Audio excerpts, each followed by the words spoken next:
Pour l'exercice 3, on a un repère O et J dans lequel les coordonnées de x sont 3 et 2, les coordonnées de y sont 7 et 2, z a pour coordonnées 10 et 4, et w a pour coordonnées 6 et 4. On me demande de démontrer que x, y, z, w est un parallélogramme. Je rappelle juste que ça, il faudrait que ça soit clair pour vous, que ceci est équivalent à dire que le vecteur x, y est égal au vecteur wz. Donc il va falloir calculer les coordonnées de x, y, les coordonnées de wz, et si on a les mêmes coordonnées, ça veut dire qu'ils sont égaux. Alors, si je calcule les coordonnées de x, y, si je calcule, donc les coordonnées de y moins les coordonnées de x, 7 moins 3, ça me fait 4, 2 moins 2, ça nous fait 0. Et on va calculer les coordonnées de wz. Je vais faire 10 moins 6, attention, c'est les coordonnées de z moins les coordonnées de w. 10 moins 6, ça me fait 4, et 4 moins 4, ça me fait 0. Et on voit bien qu'il y a égalité. Donc, ce que l'on peut dire, c'est que x, y, z, w est un parallélogramme.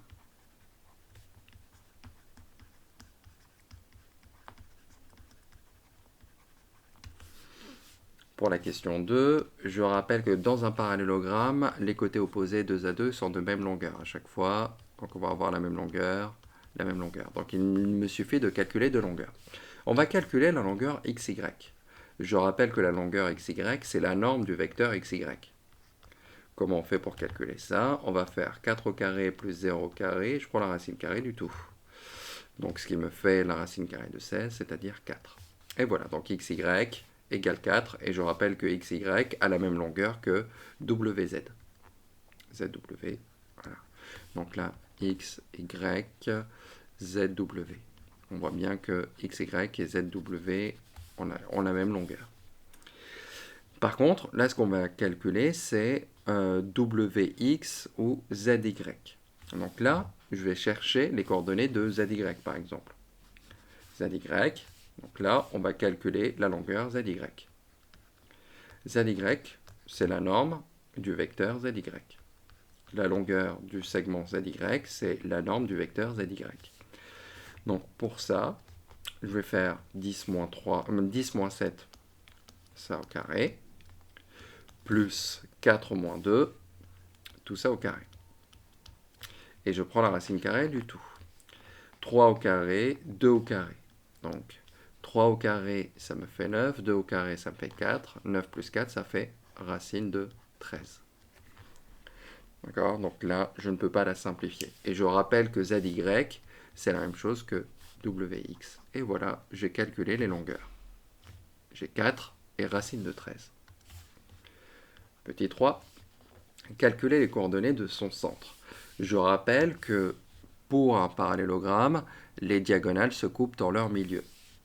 Donc soit c'est le centre du parallélogramme,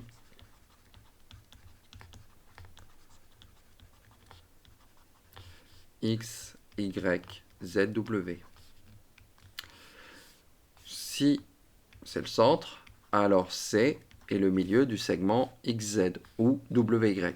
Mais il me suffit juste de calculer par rapport à XZ. Alors, C est le milieu du segment XZ. Donc, comment je fais pour calculer les coordonnées du milieu de XZ? XZ. Donc, on va faire 3 plus 10 divisé par 2. Première coordonnée. Je rappelle qu'il se trouve pile poil au milieu. Donc, le nombre qui est entre 3 et 10, pour l'avoir, 3 plus 10 divisé par 2. C'est comme lorsqu'on a calculé la médiane pour une série statistique dont le nombre de valeurs est pair. Et là, pour la deuxième, je vais faire 2 plus 4 divisé par 2. Donc finalement, les coordonnées du point C, ça va être 13 demi, c'est-à-dire 6,5. Et la deuxième coordonnée, c'est 2 plus 4, 6 divisé par 3, ça fait 3. Et voilà les coordonnées du point C. On passe à l'exercice numéro 4. Dans un repère orthonormé, on a les 3 points A, B et C dont on connaît les coordonnées. Et on me demande de déterminer la nature du triangle ABC. Comment je fais? Il va falloir que je calcule AB, que je calcule AC et que je calcule BC. Je calcule les 3 longueurs. Donc AB. Donc on va faire 5 moins 1 au carré plus 1 moins 3 au carré. Et je prends la racine carrée de tout ça. Je vous rappelle, là, c'est que je fasse 1 moins 5 au carré, ça va me donner la même chose que 5 moins 1 au carré. Donc là, on a 4 au carré plus 2 au carré.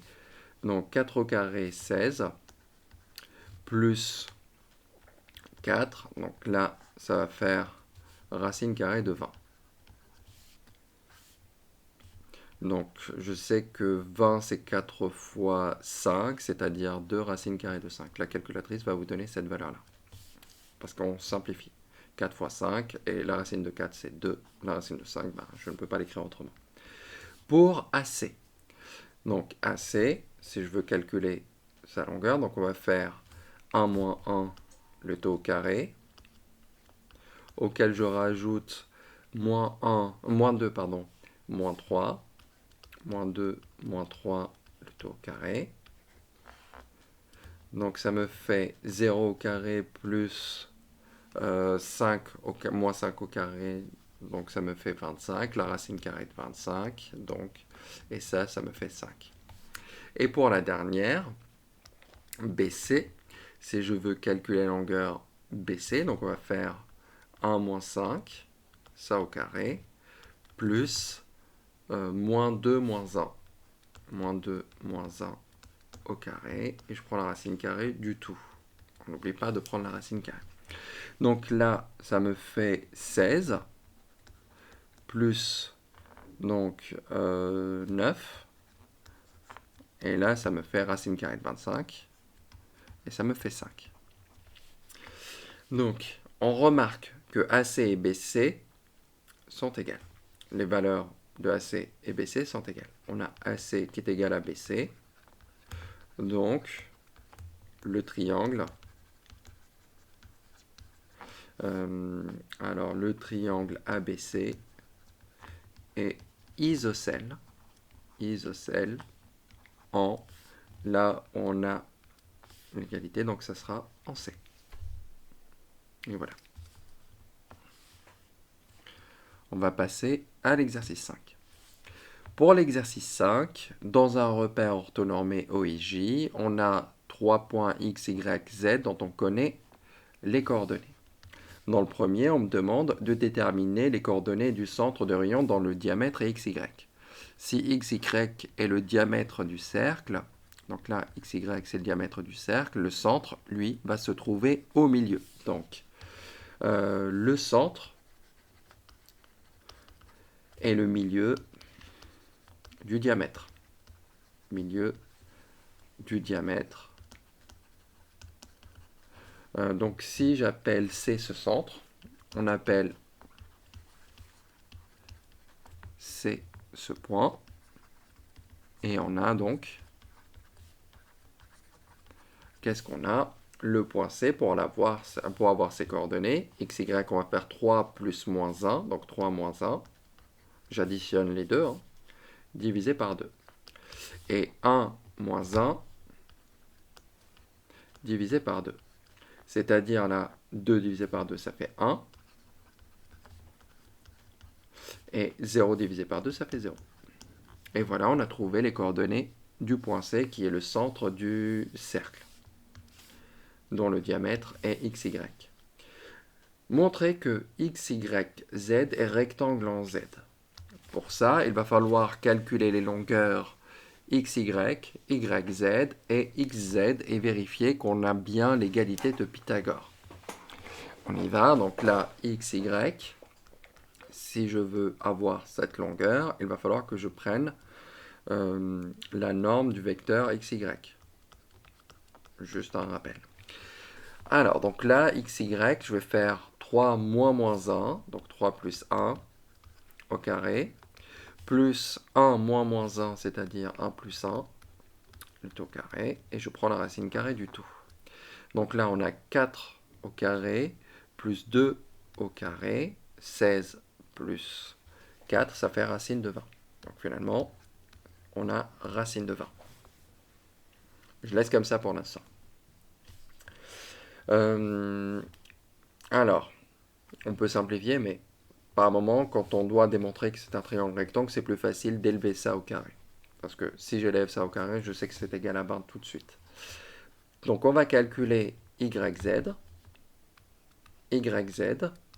Donc on a compris comment on fait. 0 moins 3 ou 3 moins 0 d'ailleurs. Donc on peut faire 3 moins 0. Donc quoique, ça dépend. Donc on va faire 0 moins 3, le tout au carré. Plus 2 moins 1, tout ça au carré. Et je prends la racine carrée du tout. Moins 3, le tout au carré, ça fait 9. 2 moins 1, ça fait 1. Au carré, ça fait 1. Donc, on a la racine carrée de 10. Donc, 9 plus 1, ça fait 10. Donc, la racine carrée de 10. Et on va prendre, maintenant, qu'est-ce qu'on prend? Qu'est-ce qui me reste? On a xz à calculer.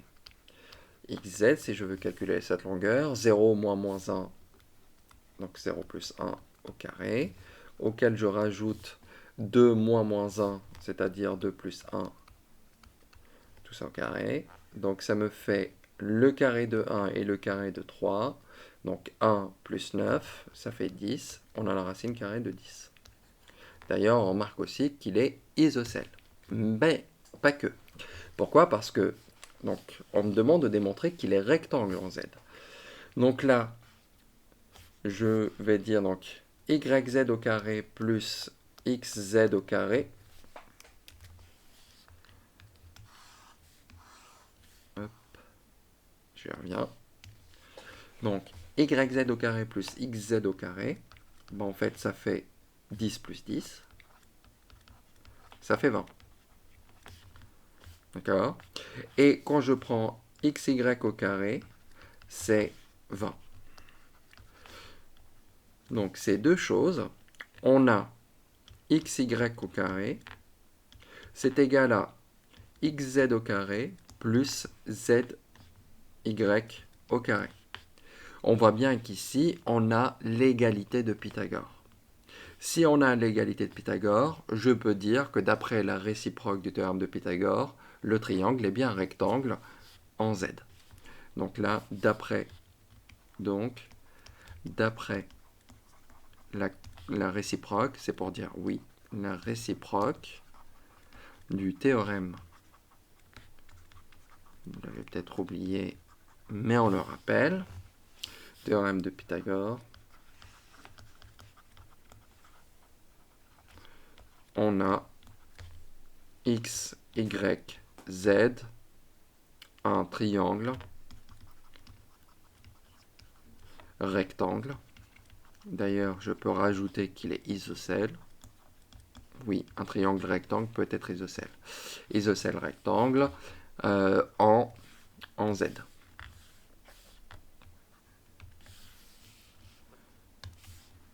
Petit 3.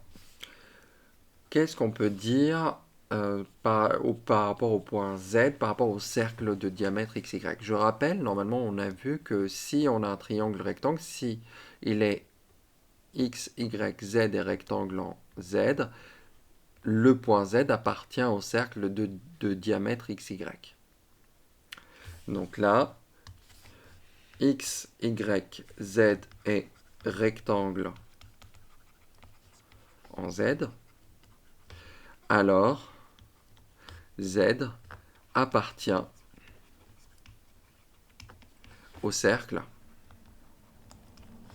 de diamètre XY. Et voilà pour l'exercice 5.